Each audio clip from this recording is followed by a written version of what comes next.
Hello everyone and welcome to a new video. This is going to be board system test 51 with the Lite MS-5UD fire alarm system. Let's go ahead and get started.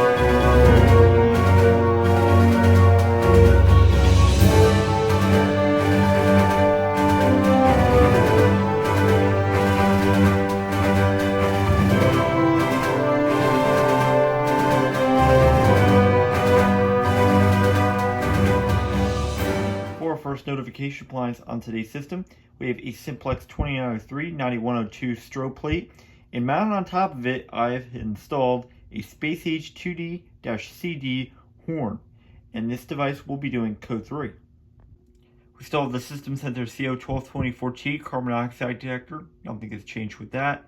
If we file the conduit up, it brings us to an Edwards 282B-PL rate of rise heat detector. For a second notification appliance on today's system, we have a Space Age light plate, and mounted on top of it is a Simplex 2901-983 remote horn. Yes, you're going to probably be wondering why would I mount Space Age on Simplex and Simplex on Space Age. I decided to change it up. Normally, again, this horn would be mounted behind this light plate, but for this test I have it mounted on top of it, just like the last test where I had the bell. So I thought that would be pretty cool to do. I haven't really seen that before. And this device will be doing code 3. Still the Firelight 1880 fire alarm annunciator. Nothing has changed with that, and the system is normal. As you guys probably know, because this is going to be a Simplex and Space Age test, I will be disconnecting the AC power and only running everything off of batteries.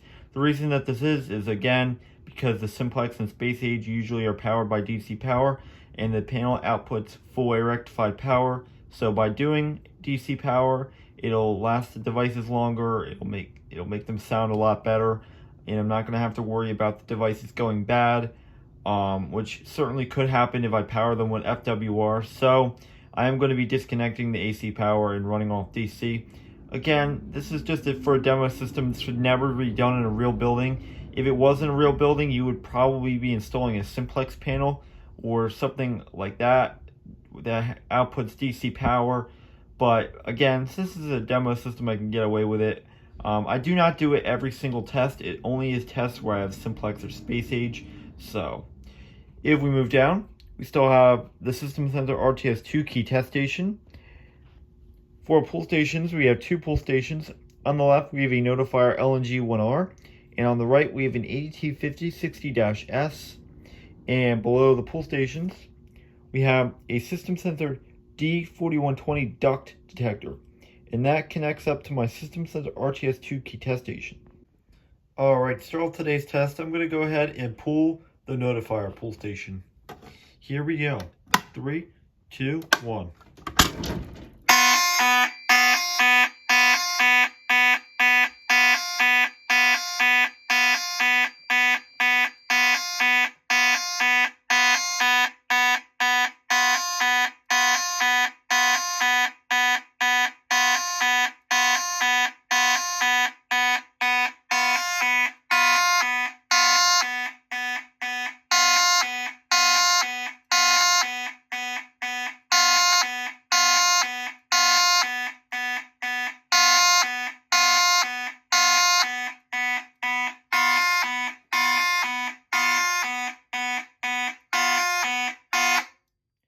And the alarm is silenced.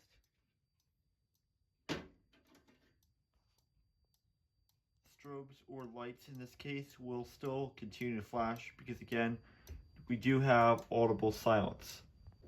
For our next test today, I'm going to go ahead and activate this heat detector by just using a hairdryer. So here we go.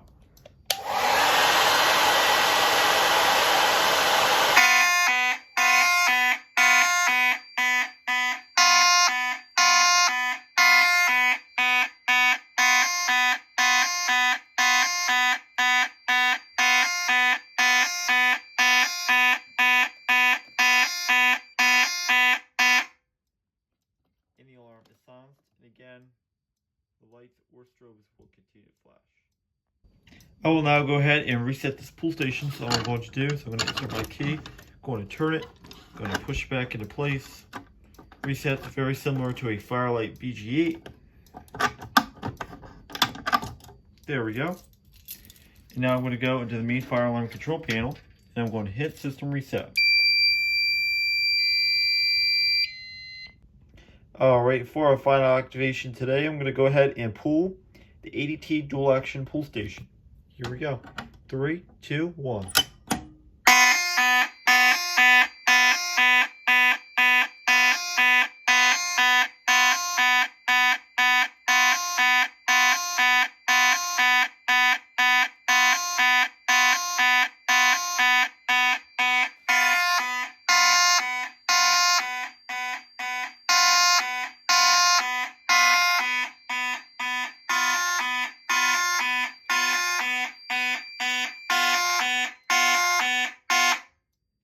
The alarm is solved.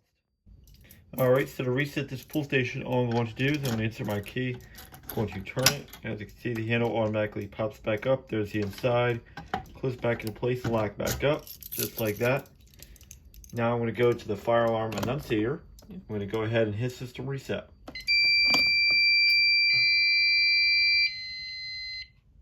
Alright guys, thanks for watching this video. Be sure to rate, comment, and subscribe, and have a great day. And I will see you in the next video.